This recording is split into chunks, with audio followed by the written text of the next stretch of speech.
Interview today will be with a very interesting chamber group, the trio Tangere. They'll be opening the new Vancouver Classic Guitar Society's concert season on Saturday, October 12th at the Pyatt Hall at 7 p.m.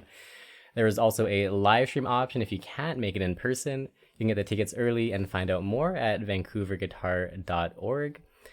So, Trio Tangere has a violinist and two guitarists, which is a very unique combination among trio groups. All of them are extremely skilled, dedicated virtuosos in their own right, and combined, they're even more incredible. So, I highly recommend that you check out the Vancouver show or one of the other stops in their BC and Calgary tour if you're in the area. So, anyways, today we're lucky enough to have with us the violinist Marc Djokic and the guitarist Louis Trepannier, and I'm very excited to hear what you guys have to say today. Hey So, TJ, how's it hi. going? Thanks. So, first off, I'm curious, what's the origin story of the trio? How did the trio Tangere come to be? It's kind of my idea. It was I play also in the Canadian Guitar Quartet. That's kind of my day job, and uh, and that's kind of the only one main playing project I had going, and it took up all my time. It was great, but then when you play in one group, you play, series like yours, and then there's like a 3, 4 year gap at best before you can come back. Mm-hmm. So eventually, you sort of you have to always be looking further afield and stuff like that, which is part of the game, and that's fine. But then I thought if I had a second ensemble, I could, double up everything. So at the time, another guitarist friend of ours, Daniel Bolshoi, had just started a duo with another violinist. And I thought, hey, I got an idea. I could muscle in on their thing and we could be a two guitar thing. Because one of these groups already existed. There's a Brazilian guitar duet, the Assad brothers, Mm-hmm. and they've had a long and illustrious career, and they've done lots of projects where they worked with one other or a few other musicians stuff. And one of the long-standing collaborations they had was with American violinist Nadja Soleno Sonnenberg. Uh, and I caught them in concert once, have a few of their albums. It's really quite a great vehicle. So anyway, so Daniel and I talked about this for a while, and he was moving to Vancouver around that time, so it wouldn't work. So I thought of asking Jérôme Ducharme to be in the group. He and I go way, way back from our student days, and Marc and I had the same manager at that time. Okay. So I just said, okay, here's a violinist I can reach out to. Now, no, I don't know if you remember, Marc, but I came to see a Music and Beyond concert you were playing with your dad and a few other people. And I approached you backstage and I said, hey, I'm I, putting this together. He said, sure. And then that was 2011, maybe. Our first concert was in late 2012. And yeah, just been playing since. Ottawa. Yeah. And what's the Yeah. significance behind the name Trio Tangere? Well, it's hard finding a name these days. That's true. Everything cool's been Uh taken. huh. I started looking into, just sort of inspired by the Griffin Trio, the standard piano, violin, cello trio. It's a great name, right? So I started looking, and so very quickly you come to the Greek god Apollo, who is the god of stringed instruments. I thought, perfect. Well, there's like 9,000 Apollo trios of Huh. sorts. So, but that kind of led me. I kind of asked my brother, who's a, uh, a classicist, so it's a university professor in ancient philosophy.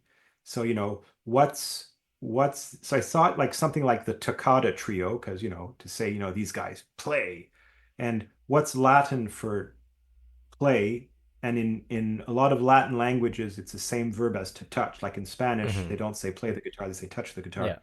guitar. So tangere is Latin for to touch, but in the sense to play. And it just happens it's also in current modern day Italian, it's the same word. Oh, So yeah, so it's just a name that, says, we're here to play, and the flip side is hopefully our playing is touching. that's great. And that's about it, really. I mean, otherwise, there's not a lot of, you need to find a name because the Djokic, Ducharme, Trepannier trios, It's a are, lot of syllables. sure. Jerome, And yeah, Mark, and Yuri. Uh, I'm curious. So Mark, I know you've played in a lot of different ensembles and orchestra settings. How does playing with two guitars and a violin, how does that differ from a lot of more standard instrumentations? well, I think there's a huge contrast. Well, sometimes a huge contrast in the sound of plucking an instrument and bowing an instrument. And a lot of the times, based on the note values, I'm confronted with the choice when to contrast the sound of the guitar and when to kind of mix with it, and sometimes to find that kind of in between.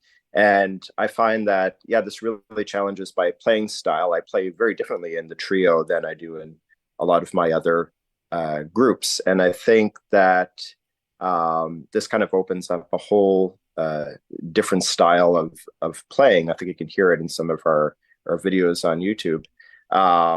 So it's definitely something that challenged me in the very beginning, but over the years I kind of found what my sound and playing style is with this group. I also really enjoy for touring aspects, the portability of the group, because we always have our own instruments with us. A lot of times a violinist will tour, if it's a recital program with the piano is different at every concert, Mhm. and sometimes it's an issue not, but we have our kit with us all the time. We're the same sounding trio wherever we go. And so I'm excited for this tour because you're going to get the trio Tangere everywhere we go in BC, and one stop in Alberta. So yeah, it's one of my favorite things to do, and I'm very excited for this tour. Great. Another thing that must be difficult is finding existing works for this kind of instrumentation. So, how do you find and create the repertoire for your concert programs? We beg, borrow, and steal. Well, there was like I was saying, it started off there with this ex one example of a group that existed, and I happen to know through the guitar grapevine that two of the guys who are in the Texas Guitar Quartet also have a two guitar violin trio with a friend of theirs. So it's kind of cool to see it exist as maybe in the future there'll be more, but so there was already a few works written for the Assads and Nadja Salerno. And luckily, these are people you can reach out to, and they just sort of, sure, here, emailed us some stuff. And then they had made a few arrangements, which they gave us also. So we're not playing it on this tour, but we do play often the Bartok Romanian folk Mhm. dances, in which the violinist plays exactly what Bartok wrote, and we, the guitarists, play an arrangement of what one pianist would play. And that right there gives you one idea. Every bit of violin and piano repertoire is fair game. It won't always fit because we two guitars can't quite always do what a pianist can do, but in a lot of cases it works out fine. And then we have some of that. We've got some arranging that's been done by other people, some arranging that's been done by us, and we have two works written for us on this tour. One is by Christine Donkin, who lives in Victoria. It's my sister-in-law, my wife's Oh, really? sister, and that was the first piece we played in 2012. In fact, that concert was filmed, and looking back on it afterwards, we go, hey, for the premiere of a piece and our first concert ever, we nailed it. That was great. So the video's out and it's been out for years. If you listen carefully, there's somebody that goes woo when we sit down, and that's Adam Ciccoliti. So Oh, really? That's for funny. people who know the people in the guitar world who know Adams is oh yeah, Yeah, we just um, interviewed him a little bit ago, actually. So I think yeah. There you everyone should go. know. Yeah, Yeah. yep. And yeah, and then there's an Ottawa-based composer called Craig Visser, who's a wonderful guitarist, wonderful composer, and we'll be playing a work of his on this tour. Three different movements. Movement one is dedicated to Halifax, movement two dedicated to Montreal, and movement three dedicated to Toronto. Um, so we'll see if we can coax him into writing for a few more Canadian cities afterwards and have the series grow, which is Mhm. an idea I had yesterday, like thinking about it. Wait a minute, this could be like an open-ended series of pieces. Um, that, and then rounding off, the guitarists were doing a duo. Marc's playing a solo. We were just talking about it before we started recording, and yeah, a little piazzolla, which is always good, and then we also played the main sort of existing work for this ensemble that predates the group is it's a thing called Three Sketches by Clarice Assad's, Sergio Assad's daughter, and it's a big, exciting Brazilian showcase of a piece, and that's our closer. Great. You were talking. Sorry to like spoil your secret No, plans, but you no, were talking beforehand about the violin, the solo piece being like interchangeable and swappable. Is that a thing that you guys just decide right before concerts? Like, what piece no, will Mark no. play? No, I'll let Marc tell you why he wants to play this piece, but basically there's a slot for solo violin, so he doesn't really need to coordinate anything with us. He usually picks around the time we need to send the program in, or sometimes after. But I think you're planning to play the same solo all through the tour, but I guess you could change if you wanted Yeah, to. yeah. I mean, I will probably play in these I6 sonata. It's a difficult piece for the violin, but it's one that really kind of shows a lot of colors of the instrument. And also, I figure, I haven't played in BC for a while, so I'm gonna pick a heavy hitter piece. I'm gonna make it worth my while, as long as I'm doing one little, well, not little solo piece, but I'll really play something that challenges me. And actually, maybe it'll prevent me from partying too hard in between concerts because I'll know I'll have to play that the next day. So just might keep me in check. So, We'll but see. in past concerts I've played like the Fritz Kreisler Recitativo and Scherzo.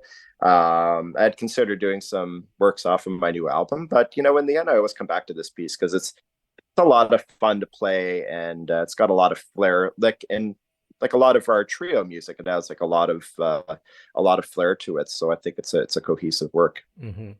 And I think for guitar friendly audiences, it's a kind of solo violin writing that you can relate to as a guitarist. You can relate to violin. I mean, violin's such a great voice, right?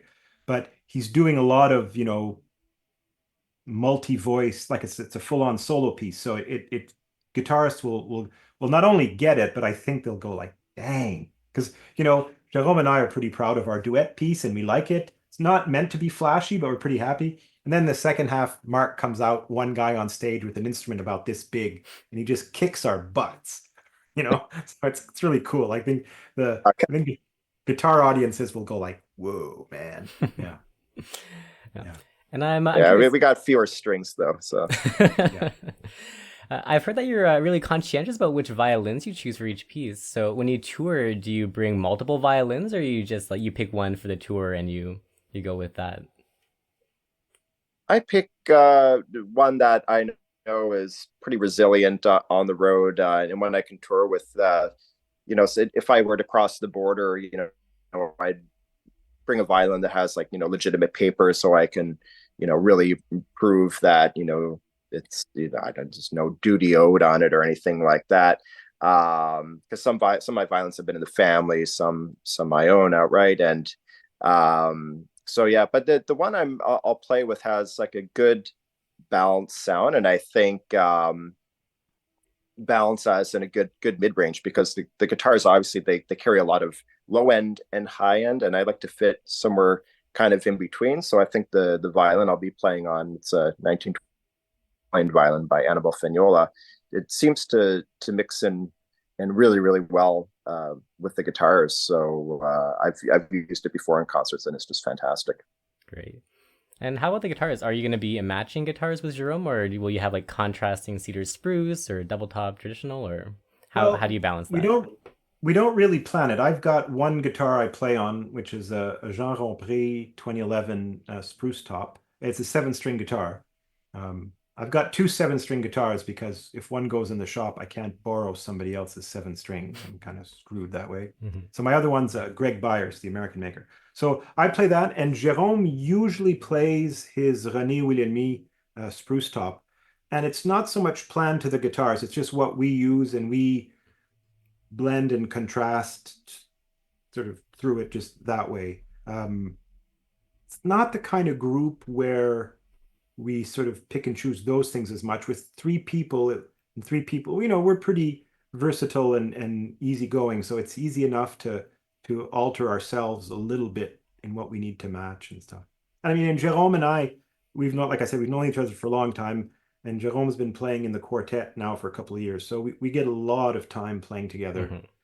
And of all the different guitarists I've played with, he's the person that most naturally I find synchronicity in my playing. Like I don't even have to watch when he's gonna, you know, hit a chord because he's gonna hit it exactly when I want to hit my chord. Yeah. We've really got this lucky.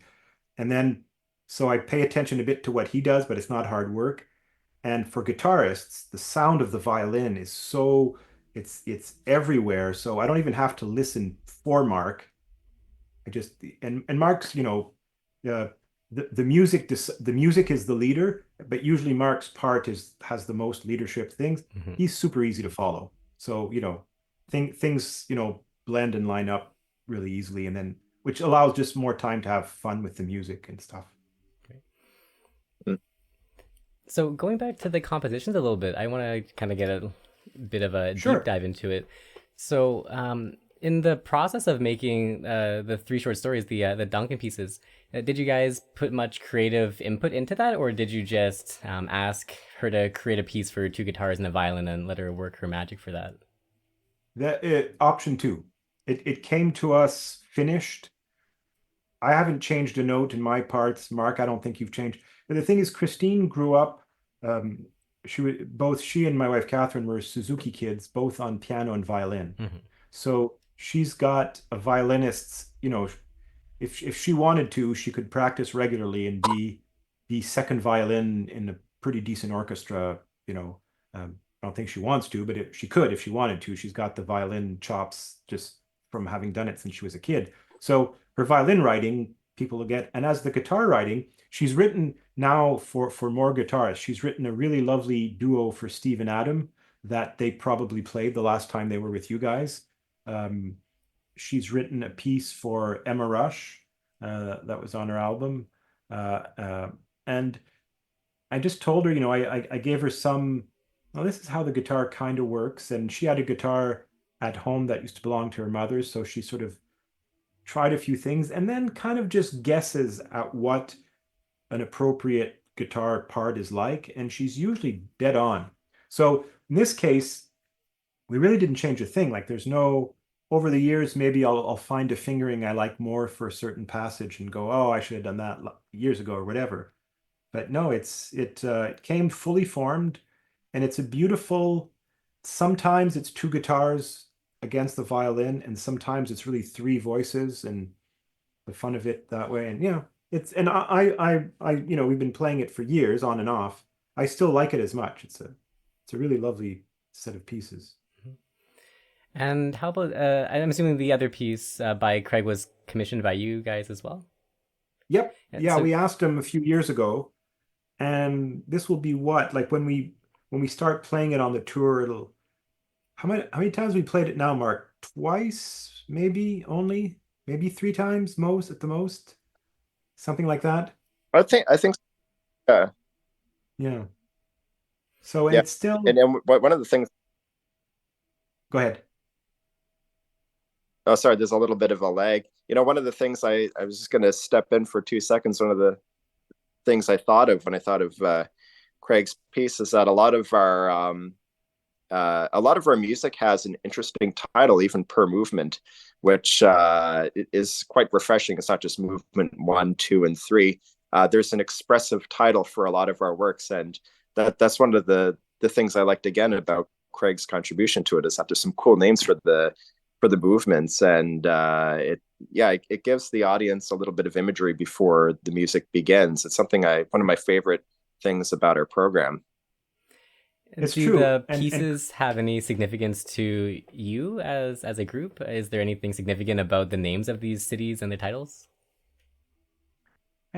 Well, maybe he chose Halifax because that's where Mark's from, and I don't think he's under the impression I'm from Toronto, but you know, Montreal, I think I mean, it's cities he's visited too. The title "Cities of Memory," that's Hmm. part of what it is. It's he's visited.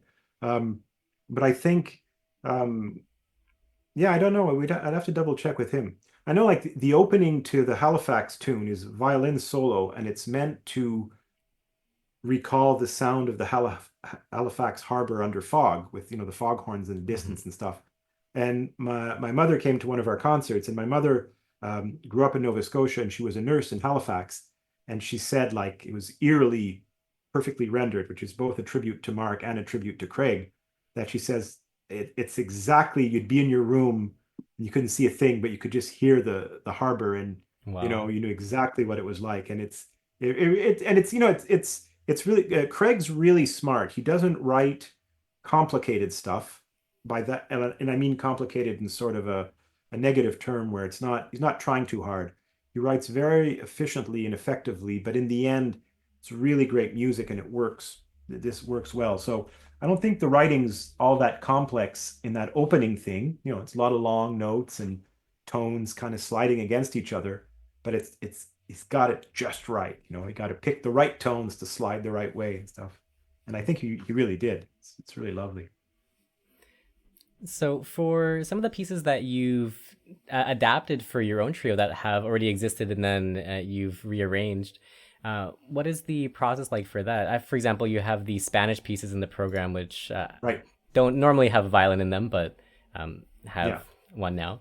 So, how does that process normally go? And how do you decide which kind I of pieces fit well for that Yeah, arranging? that's usually my area. It's kind of something I really, really like doing, is arranging. Like, I sort of, imagine, I almost work backwards. I sort of have this imagination of seeing us play the piece in its finished form. And I go, okay, that's the finished form. And I work back, how do I get all the notes to make that effect?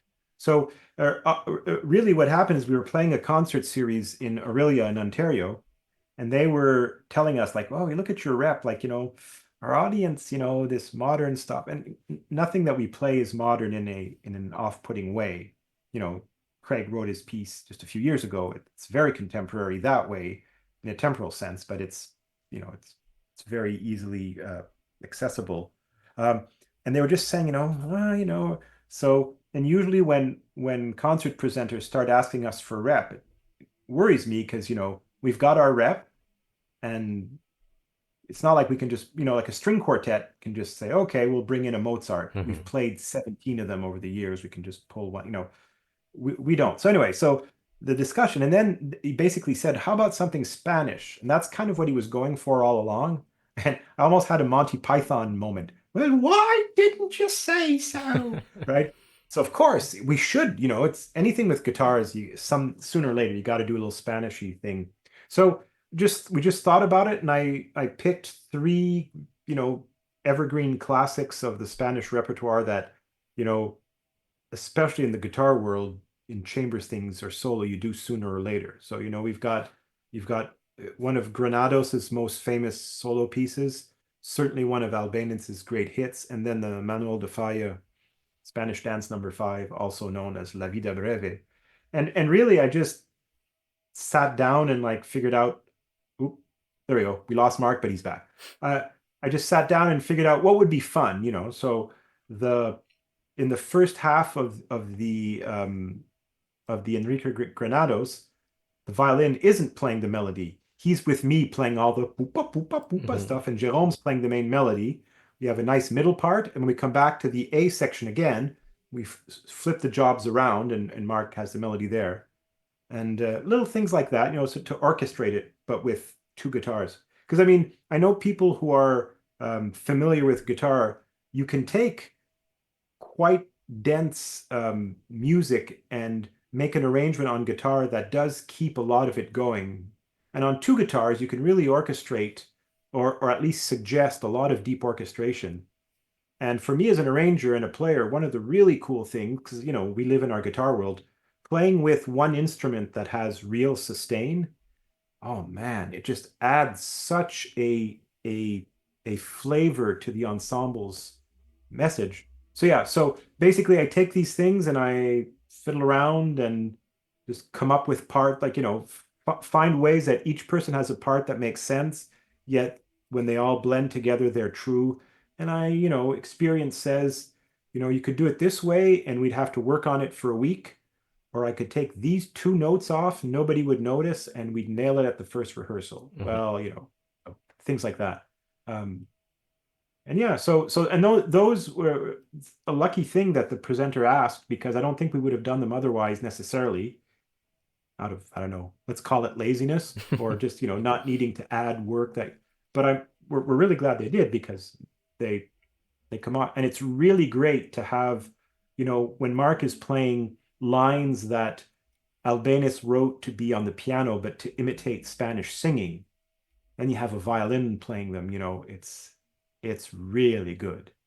Yeah, I It's a can good gig imagine. to sit and Aw. watch Marc do all the cool stuff. I just, Uh, We Mark, do you pass it around. Yeah.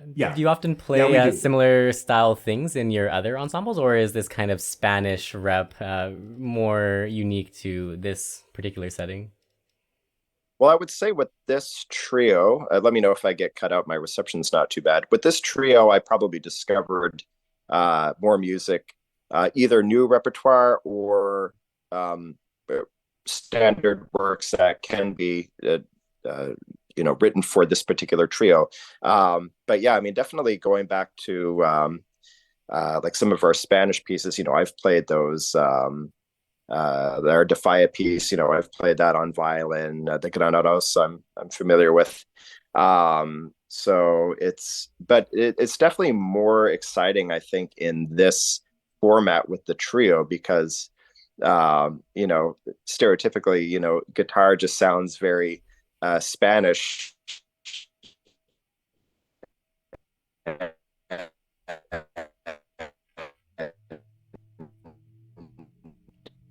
We think we just hit put in that new cutoff batteries in point. Marc today. In that style, and so it really gives it a little bit more oomph, I find. Yeah. It's like, My this is phone, twice I'm I like mentioned a biding my piece we're time not, here. It's like hoping yeah, the phone doesn't go, but we're crossing our fingers. In the Bartok pieces we do play, in the last movement where there's these nice punchy chords, we'll hit a chord like a strum, Mhm. On the guitars, and it kind of creates this nice punch. And when we first started doing that, it's like, oh, it kind of sounds going back to its gypsy roots. It's concert hall music, but very much based on what Bartok found in the rural taverns. Um, and having the accompaniment music instrument being guitar again, it kind of sounds like it's going back to its roots. So that's kind of, if you wanted to do in a nutshell what it's like, all this quote unquote classical music with two guitars and violin, it's a bit more rootsy. And like Marc said, since we don't need a piano, we can play in the big concert halls, and we can play in the church halls, and we can play on the street corners if we ever had to or something. We're very mobile. Great. Okay, well, I think we're nearing the end of the interview, so if there's anybody in the chat that has questions, now would be the time to put them Oh, out. exciting. But yeah, in the meantime, what could somebody in the audience expect from a trio Tangere concert? Well, I think go ahead. oh, I'll, I'll just throw one thing in there. I think one thing uh, that they'll discover is definitely new ways to approach the sound of the instruments. I think we also put on a pretty good all-around show, because there's a lot to say about the music. I know Louis is fantastic with some of the humor and the jokes when it comes to music, and just being musicians ourselves. Also, I mean, I always end up laughing on stage as well, so bring some of the showmanship standard up a notch. Great. Yeah. And that's, we're really into our rep. We put a lot of heart and soul into getting it ready and playing it together, and we really have a good time doing it on stage. So that comes across. And like Marc said, we do, I don't know, could call it just engaging the audience. Like, the audience is not going to get this impression that these three guys came in, played for themselves, and left. Mhm. They'll really It's like, when you have a great conversation with somebody, you meet somebody in a bar or something, and you're just chatting. And for a while, the rest of the world is gone, and you're really talking about something interesting, and you're back and forth. Well, it'll kind of be like that in a way. I mean, we do most of the talking because we're on stage playing, but there's a feeling of having really connected for a specific moment, and then we go back our separate ways. It's a really nice thing. Beautiful. Okay, we got some viewer questions. How do you deal with family life regarding the touring? Well, I'm single. Well, I'm single. Sorry. God, look, I've got a ring on. My wife and I don't have children, is what I meant. I don't know how that came out as single. So that's easy enough for me. Mm-hmm. Jérôme's got two kids, and so that's more of a challenge. But he and his ex-wife, they just balance it out, and they trade days and stuff like that. Marc, how do you? Because you travel quite a big deal for a lot for your playing.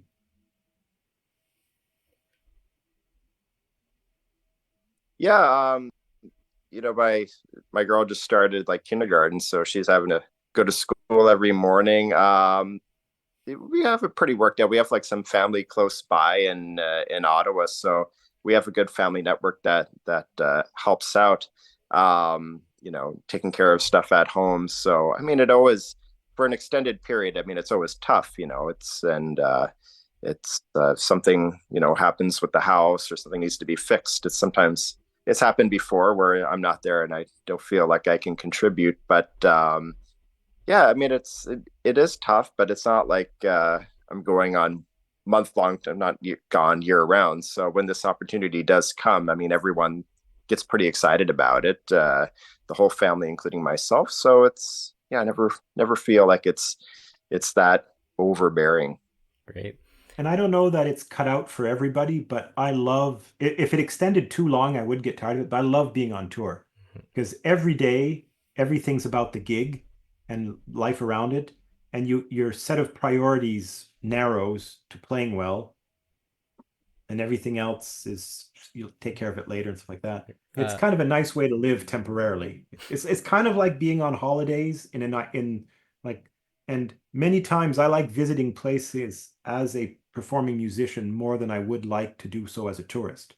Because when you visit, like you name it, you've been there as a performing musician, you're met by locals, and afterwards you go to the restaurants the locals like, and you get to see like, I've been to, I'll pick Oaxaca, Mexico, and it's pretty touristy, but we were there with like people who work for the city's cultural stuff, and they were taking us out to the places they like and hanging out with real locals.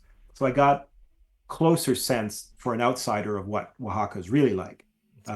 So as a tourist, sometimes you don't get that at all. Okay. One more viewer question. Do you guys have a Metallica style tour bus that you use? It's I would say it's more like Taylor Swift than Metallica. Makes sense. The Taylor Swift No. Honda Civic. Yeah, that's right. We've got it's going to be a small SUV car rental, and we'll drive it from Vancouver through the mountains all the way to Calgary. Perfect. Well, and fly home from Calgary. That's great. If somebody was interested in the other concerts in your BC/Calgary tour, where could they find the dates and the venues for those? So, triotangere.com. Right now, the dates aren't up, but that's my job this weekend. Perfect. So the weekend of September 21st, 2nd. They're going up on the website then. Perfect. Well, and we have a guaranteed date, October 12th in Vancouver. So if you thought this interview was interesting and you'd like to see this really unique group play live in concert, you can head to vancouverguitar.org. Trio Tangere will be opening our new 24 and 25 concert season on the 12th at Pyatt Hall. And it'll also be live streamed if you can't make it in person. So once again, head to vancouverguitar.org to find out more and to get your tickets booked before they sell out with their Taylor Swift sized tour bus. So make sure you get your tickets early. Anyways, thank you both for coming. It was an absolute pleasure. I will see you again on October 12th. Take care. Thanks, TJ. Thanks, TJ. Bye.